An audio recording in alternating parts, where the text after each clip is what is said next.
Hello, welcome back. So you got one of these air fryers for Christmas, did you? And now you don't know what to do with it. Well, this is going to start our Air Fryer 101. We're going to do some really basic stuff with this thing and show you guys some really good recipes that you can make fast and easy in your new air fryer. Well, we're going to do potato wedges in this thing today. Doesn't get any easier than that, and they're really, really good in your air fryer. Hit that subscribe button down there. Check this out. For this simple recipe, we're going to use some washed potatoes, some Himalayan pink salt, some coarse ground black pepper, some minced garlic, and a little bit of oregano, and some olive oil. Alright, first, let's slice those potatoes up.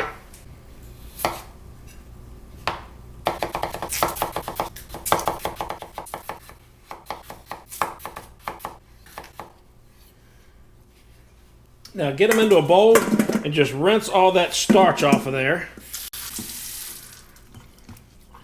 Make sure you get them all separated. Just rinse that surface starch off of the potatoes.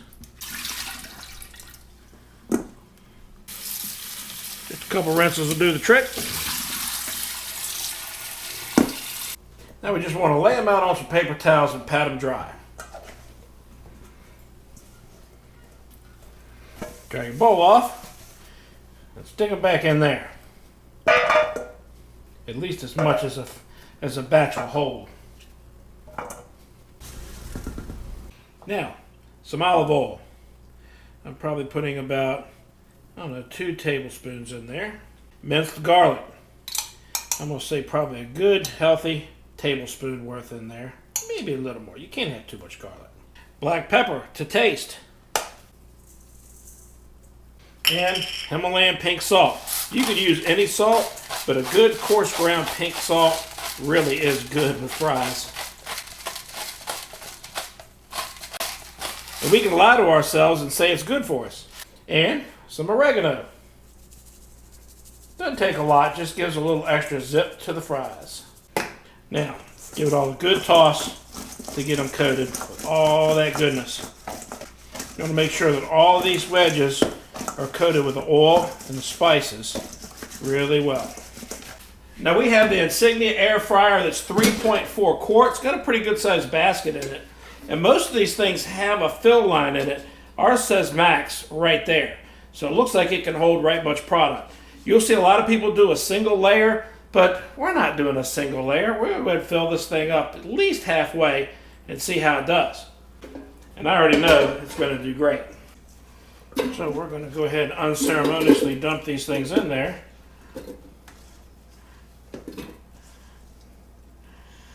And it looks like, according to the instructions anyway, we can get the whole batch in this thing. So we're going to go with that.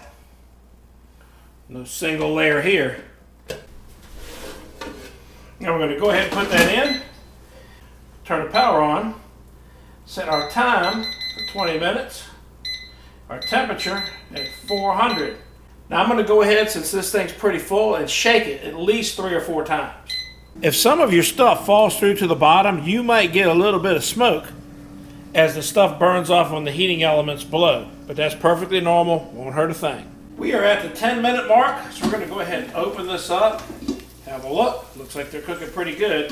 And give this whole thing a really good shake. Toss these things around. This thing circulates air around the food, so you want to make sure that they're all cooking evenly. So I let it go about the first 10 minutes all by itself. Now I'm going to let it go 5 more and shake it again. And at the end of 20 minutes, we'll see if they're done or if they need a few more. We are at the 5-minute mark, so we're going to open this up. They're looking good. Smells great. Give everything another good shake. And you can tell those things are really browning up nicely in there. And we got 5 more minutes to go. Alright, so that's been 20 minutes, and it won't surprise me if these need a few more. That was a big batch. But it will surprise me if they don't. Look at that. That looks pretty fantastic. Alright, I think I am going to give them just a few more because I want them just a little bit crispier. But that's looking great. Listen, there's no rules with these things. If you do a big batch and it needs a few more minutes, go ahead and give it a few more minutes. Let that thing roll. But they're looking great. I let it run about 3 more minutes. And I think that's good enough. Look at that.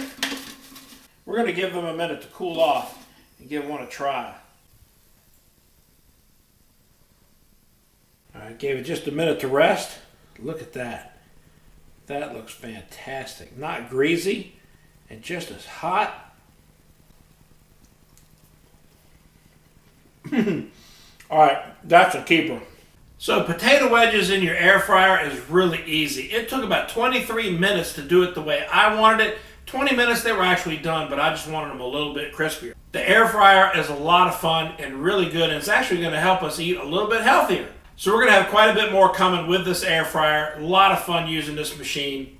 Hit that subscribe button down there. Don't forget that bell icon so you don't miss any videos. We'll see you next time.